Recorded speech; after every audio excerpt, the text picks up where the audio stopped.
Assalamualaikum warahmatullahi wabarakatuh.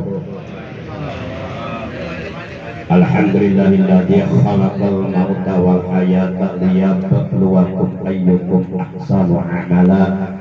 Asyhadu an la ilaha illallah wa asyhadu anna sayyidana Muhammadan abduhu wa rasuluh la nabiyya ba'dah. Allahumma shalli wa sallim wa barik ala sayyidi wa habibi sayyidina Muhammad wa ala alihi wa ashabihi wa man tabi'ahu min jami'i ummati amma ba'da. Para sesepuh, para tokoh agama, para asatidz, para tuan-tuan guru, jamaah sadayana kaum muslimin muslimat seiman seagama seakidah yang seluruhnya saya hormati, yang dimuliakan oleh Allah, rahimakumullah wa hadakumullah wa hafizakumullah. Bersyukur kita kepada Allah masih dapat berkumpul di rumah kediamannya almarhum dalam rangka mendoakan almarhum. Semoga almarhum alam kuburnya oleh Allah dilapangkan, diluaskan, diterangkan, dijadikan raudhah fi riyadhil jinan, taman daripada taman-taman surga, dan dijadikan ahli surga. Amin ya Allah ya rabbal alamin. Untuk dalam rangka untuk menjaga keistiqomahan taklim rutin yang biasa diselenggarakan di Masjid Miftahul Huda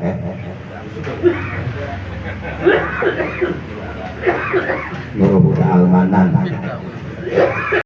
Al-Manan yang biasa kita laksanakan malam Ahad pada Isya. Maka berdasarkan informasi dari Bapak Ketua DKM Al-Mukarram Bapak Hadi Jamil, jadi malam ini rutinan ditarik ke kediaman almarhum. Para jamaah yang dimuliakan oleh Allah Subhanahu wa taala, sedikit saja saya mohon izin Al-Fakir, mohon izin untuk menyampaikan 1-2 hadis saja. Rasulullah Shallallahu Alaihi Wasallam beliau telah bersabda, annal qabra awwalu manazilil akhirah, fa in najat minhu fama ba'dahu aisara minhu, wa in lam yanjuh minhu fama ba'dahu asaddu minhu. Kata beliau dalam hadis ini bahwasanya alam kubur itu adalah merupakan tahap pertama menuju alam akhirat. Jadi tahap pertama menuju alam akhirat adalah alam kubur. Alam kubur ini adalah rumah masa depan kita. Rumah yang sekarang kita tinggali di alam dunia bersama keluarga, cepat atau lambat, mau atau tidak mau, setuju ataupun tidak setuju, terpaksa ataupun tidak terpaksa, siap ataupun belum siap bekalnya, apabila ajal kematian yang telah ditentukan oleh Allah datang kepada kita, pasti selanjutnya kita semuanya akan menjadi penghuni rumah masa depan yang namanya alamul qabri, alam kubur, alam barzah. Di alam kubur, di alam barzah, di situ ada kehidupan sampai datangnya hari kiamat. Apakah nanti kehidupan kita di alam barzah akan senang, akan bahagia atau susah? Jawabannya tergantung apa yang kita lakukan sekarang hidup di alam dunia. Maka berlomba-lombalah kita, mumpung masih dikasih kesempatan hidup di alam dunia yang bersifat sementara, mumpung masih dikasih sehat, yuk kita berlomba-lomba dalam mengerjakan berbagai macam amal kebaikan, amal soleh, amal ibadah yang disukai oleh Allah.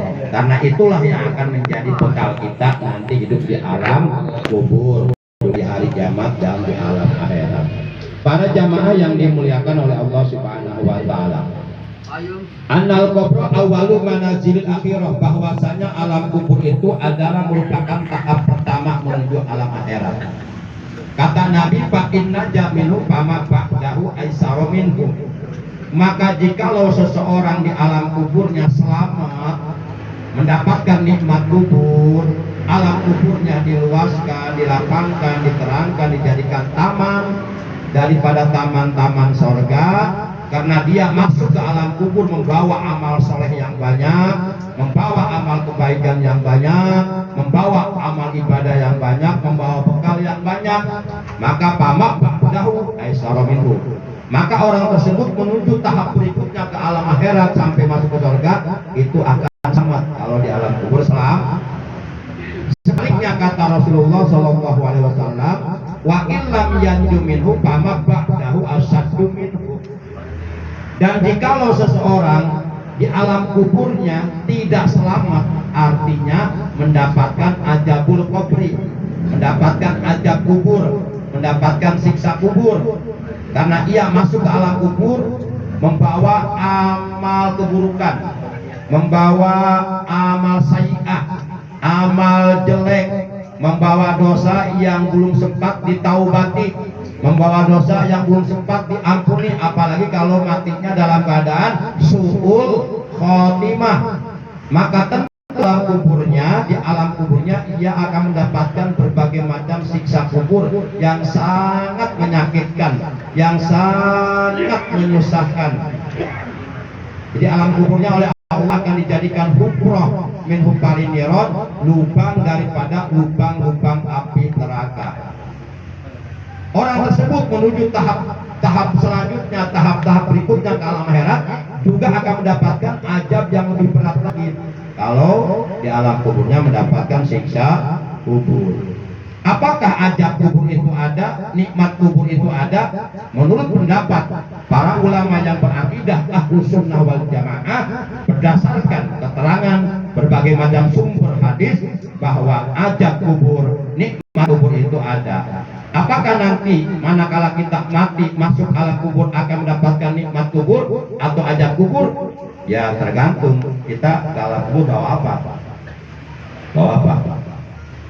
Para jamaah yang dimuliakan oleh Allah Subhanahu wa taala. Sehingga di dalam kitab Nasaihul Ibad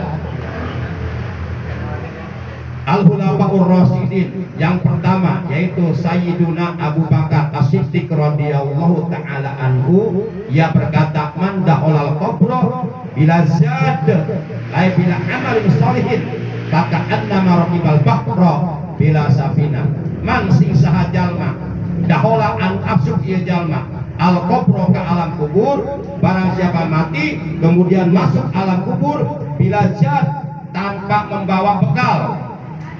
Maksudnya bila amalin solihin, masuk alam kubur tidak membawa amal soleh karena waktu hidupnya malas beribadah, malas sholat, malas berjamaah, malas ngaji, hidupnya selalu memperturutkan hawa nafsu, atau hidupnya selalu mengutamakan kesenangan dunia sampai meninggalkan ibadah. Begitu mati masuk alam kubur enggak membawa bekal, enggak membawa amal soleh, maka annama raqibal bahra bila safina, maka sungguh seakan-akan ia seperti orang yang mengarungi lautan samudra yang luas dan dalam, tidak menggunakan perahu atau kapal atau nahoda. Pasti di tengah-tengah lautan dia akan sengsara, akan belangsa. Jadi kita semuanya sedang melakukan proses perjalanan menuju alam akhir. Pertama, kita sebelum oleh Allah dimasukkan ke dalam rahim ibu kita berada di alam arwah. Di alam arwah kita sudah bersaksi, sudah mengakui bahwa Allah adalah Tuhan kita yang wajib kita sembah. Kemudian ruh kita dimasukkan ke dalam janin sang jabang bayi yang berada dalam rahim ibunya ketika sang jabang bayi berusia 120 hari atau 40 bulan. Allah mengutus malaikat untuk meniupkan ruhnya dan untuk menentukan 4 perkara, bikat birizkihi wa ajalihi wa amalihi wa sahyun aw sa'idun. Saat itu sudah ditentukan rezekinya, termasuk jodohnya, ajalnya atau kematiannya, amalnya baik dan buruknya, kemudian bahagia dan celakanya sudah ditentukan. Tapi tetap kita diperintahkan untuk berusaha, untuk berikhtiar, untuk bersyariat, untuk beribadah kepada Allah Subhanahu wa taala. Nah, sekarang kita berada di alam ketiga, yaitu alam dunia. Dunia itu alam sebentar, kita hidup di alamnya nggak lama. Rasulullah aja usianya 63 tahun, umatnya ya paling lebih dikit lah, 70, 80. Sekarang yang usia 100 tahun udah langka. Makanya bapak-bapak mohon maaf yang kebetulan malam ini usianya udah 62 tahun 11 bulan 29 hari, berarti besok siap-siap siap-siap naik kendaraan yang kita nggak mau naik batang kurung. Ya kan, namanya kematian kita nggak tahu. Jadi mati itu datangnya nggak kepada orang sakit aja, banyak orang sehat nggak sakit tiba-tiba mati, banyak. Yuk kita manfaatkan umur kita, kesehatan kita, mumpung jadwal giliran mati kita belum datang. Jadi kita hakikatnya hidup dalam dunia keur ngadaguan giliran maut, ngadaguan giliran jadi bupati mah buka tuh anu jelas pasti ngadaguan giliran mati, kurang teh calon mati.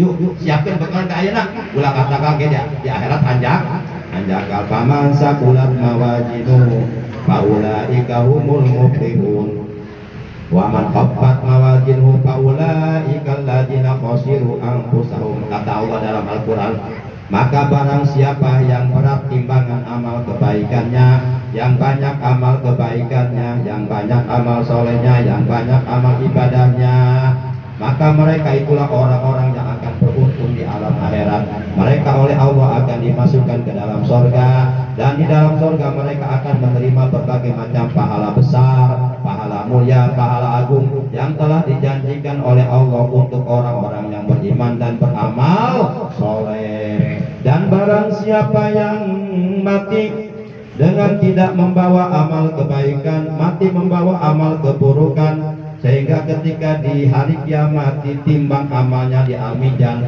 ringan amal kebaikannya, sedikit amal kebaikannya karena malas beribadah. Faulaika alladziina khasiru anfusahum, kata Allah, maka mereka itulah orang-orang yang sebenarnya merugikan dirinya sendiri.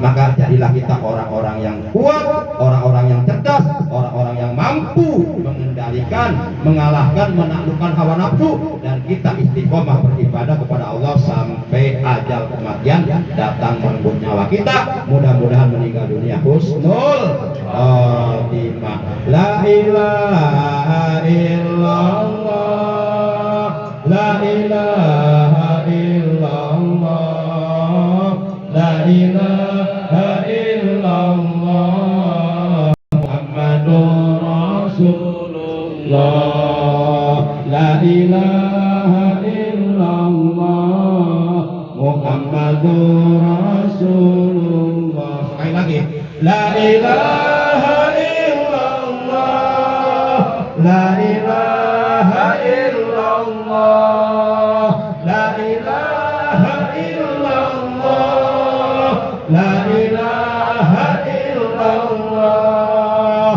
la ilaha illallah, Muhammadur Rasulullah, la ilaha illallah, Muhammadur Rasulullah. Yang terakhir Rasulullah bersabda, man kana akhiru kalamihi la ilaha illallah dakhalal jannah. Man sing saha jalma kana anu bukti ieu jalma opo akhiru kalamihi, akhir kalamna, akhir ucapana ngucapkeun la ilaha illallah, hatena nekatkeun bahwasanya nyana da aya pangeran anu wajib diibadahan kalawan hak kecuali Allah, maka eta jalma dakhalal jannah, bakal lebet ka surga. Yuk kita pertahankan iman, Islam, ihsan, dan kita wariskan iman, Islam, ihsan kepada anak-anak kita, generasi yang akan datang. Insya Allah jaga diri kita, jaga keluarga kita, jaga istri kita, anak kita, cucu kita, keturunan kita dari api neraka dengan cara beriman, Islam, ihsan, dan beramal soleh. Demikian dari Al-Fakir, kurang lebihnya mohon maaf. Terima kasih atas perhatiannya, atas kehadirannya. Mudah-mudahan setiap langkah kaki kita dari rumah kita masing-masing dicatat oleh Allah dengan pahala yang ditetapkan oleh Allah, pahala yang jauh lebih baik daripada sholat sunnah ribuan rakaat. Amin ya Allah ya Rabbal alamin. Terima kasih. Hadanallahu wa iyyakum ajmain. Wassalamualaikum warahmatullahi wabarakatuh.